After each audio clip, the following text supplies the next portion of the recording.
Reno yang baru launching lagi di Indonesia. Kayaknya baru kemarin deh Oppo nge-launching Reno 12 yang tahan banting itu. Nah sekarang keluar lagi nih seri barunya Reno 13 series. Jadi ada 3 series sejauh ini yang dikonfirmasi masuk ke Indonesia nih. Ada Reno 13 5G, Reno 13 F5G, dan Reno 13 F4G. Yang Pro-nya kemana? Pro-nya sayangnya nggak masuk ke Indonesia. Katanya sih biar harganya nggak beririsan sama Oppo Find X8. Ya itu berarti ngejelasin kalau Reno 13 Pro mungkin harganya bakal sedikit lebih mahal ya. Jadi ya hampir menyamai mungkin ya dengan Find X series. Nah, di tangan gue sekarang udah ada Oppo Reno 13 5G yang standarnya, tapi jadi versi tertinggi bisa dibilang di Indonesia. Gue masih belum tahu harganya berapa, tapi ya launchingnya kan hari ini ya, saat video ini ditayangin nih. Gue masih belum tahu harganya berapa, tapi bakal gue masukin di kolom deskripsi nanti, atau ya kalian bisa baca artikelnya di User ID.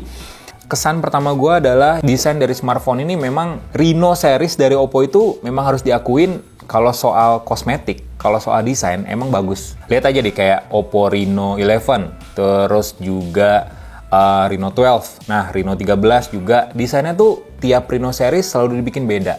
Minimal dibikin bedanya dari opsi warnanya. Nah, sekarang Oppo Reno 13 5G ini punya 2 warna. Ada white dan juga blue. Nah, yang white yang gue pegang sekarang ini terinspirasi dari kupu-kupu. Nah, kupu-kupunya kelihatan dari mana? Gue juga bingung sih sebenarnya. Dari awal pas gue ngeliat smartphone ini kupu-kupunya sebelah mana gitu. Ternyata kalau kalian pengen ngeliat kupu-kupu full versionnya nih dari Oppo Reno 13 series, kalian harus beli 2 HP ini dulu. Beli 2 HP warna putih, digabungin. Nah itu bakal jadi kelihatan tuh desain kupu-kupunya. Jadi kalau cuma beli satu, cuma sebelah doang sayap kupu-kupunya. Ternyata ini sayap coy.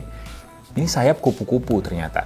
Nah yang menarik sih sebenarnya warna blue. Karena warna blue lebih simple, lebih sederhana, tapi lebih stand out daripada warna putih kalau menurut gua. Kenapa? Karena di modul kameranya, Oppo ngasih warna yang lebih berkilau. Mirip kayak iQOO 13, iQOO 13, cuman nggak pakai LED. Itu ya pakai teknik pewarnaannya Oppo aja sih. Yang biasanya agak aneh-aneh ya, agak nyeleneh. Nah ini di warna blue di Oppo Reno 13 series, dibikinlah warna blue-nya lebih terang di bagian modul kamera. Bakal makin terang lagi kalau kena paparan cahaya yang pas. Jadi kayak beneran kayak LED aja. Warnanya itu bakal terang gitu. Sementara untuk warna body secara keseluruhannya warna biru gelap aja yang tanpa efek gradasi warna ya tetap ya kelihatan simple, kelihatan elegan. Tapi menurut gue lebih kelihatan berbeda dibandingin warna white di Reno 13 series. Subjektif aja sih untuk desain. Kesamaan keduanya di desain Oppo Reno 13 ini adalah dua-duanya punya tekstur yang halus, matte. Jadi nggak gampang ketempelan sidik jari ya. Jadi nggak gampang kotor. Kalau kalian nggak mau pakai casing, aman banget smartphone ini. Dan materialnya juga udah kaca, bodi belakangnya.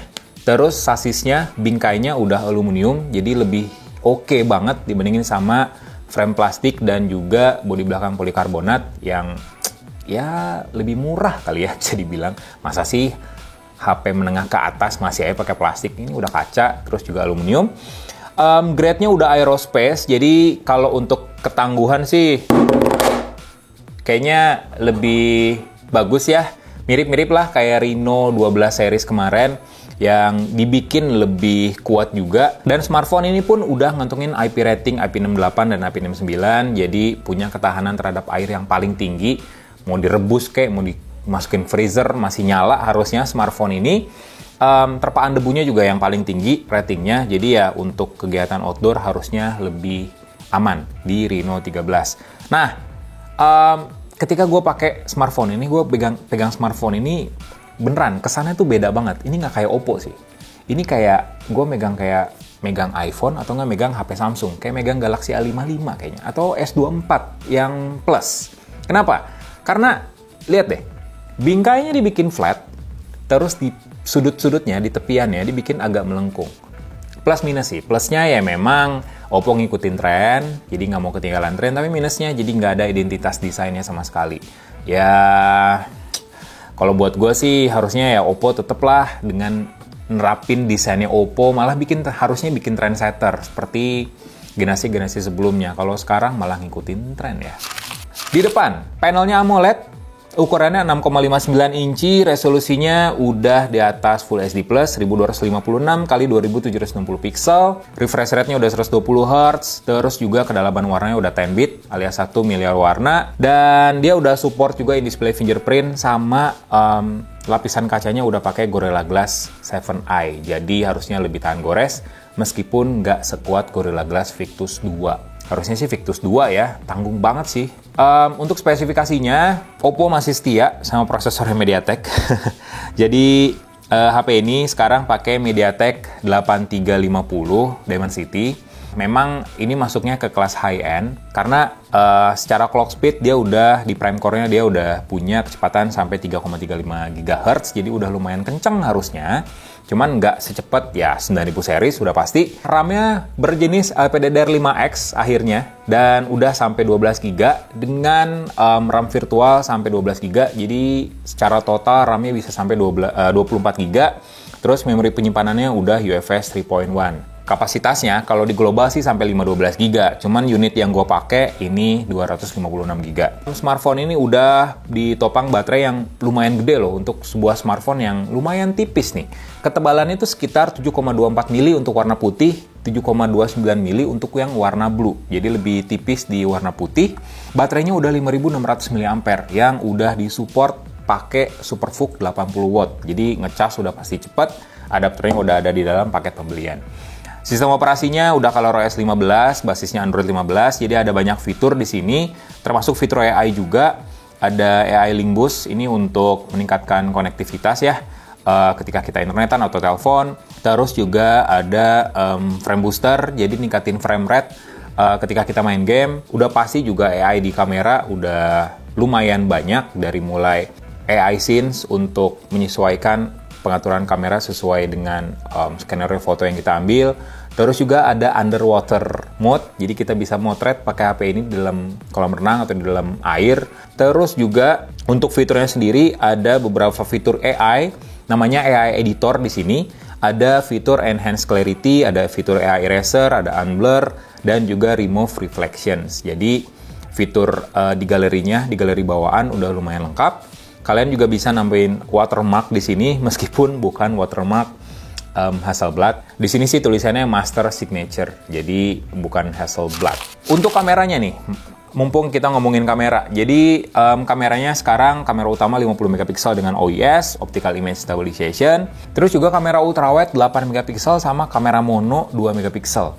Agak kurang ya untuk kameranya ya, kayak nggak ada lensa tele tuh kayak gimana gitu. Meskipun 50 megapikselnya memang kalian bisa motret 2 kali optical zoom atau focal length-nya setara 51 mili, dan untuk ultrawide-nya ya 8 mega, kayak kentang amat nggak sih? Kayak mirip smartphone menengah ke bawah gitu.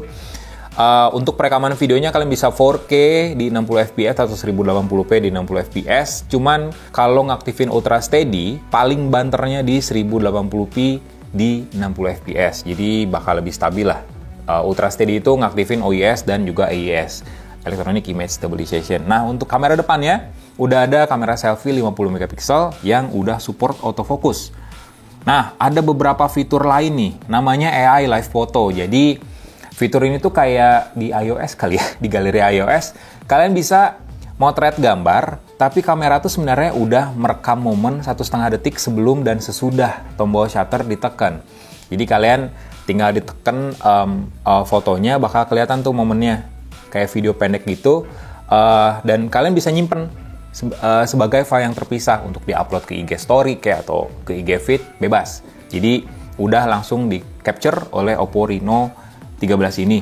Terus juga yang menarik ada aplikasi O+ Connect. Nah, ini aplikasi yang sebelumnya cuma ada di Find X8 dan Find X8 Pro. Aplikasi ini bikin kalian bisa nge-share foto airdrop ke iPhone langsung. Asalkan iPhone-nya nginstal aplikasi O Connect juga ya. Memang nggak sesimpel airdrop, tapi ya lumayan lah. Oppo mulai mengintegrasikan lintas sistem operasi antara Android sama juga iOS. Itu aja kali ya. Hands-on dari Oppo Reno 13 ini, harganya nanti bakal dimasukin di kolom deskripsi. Tungguin aja reviewnya di Use On Tech. Subscribe channel ini dan like videonya. Bye!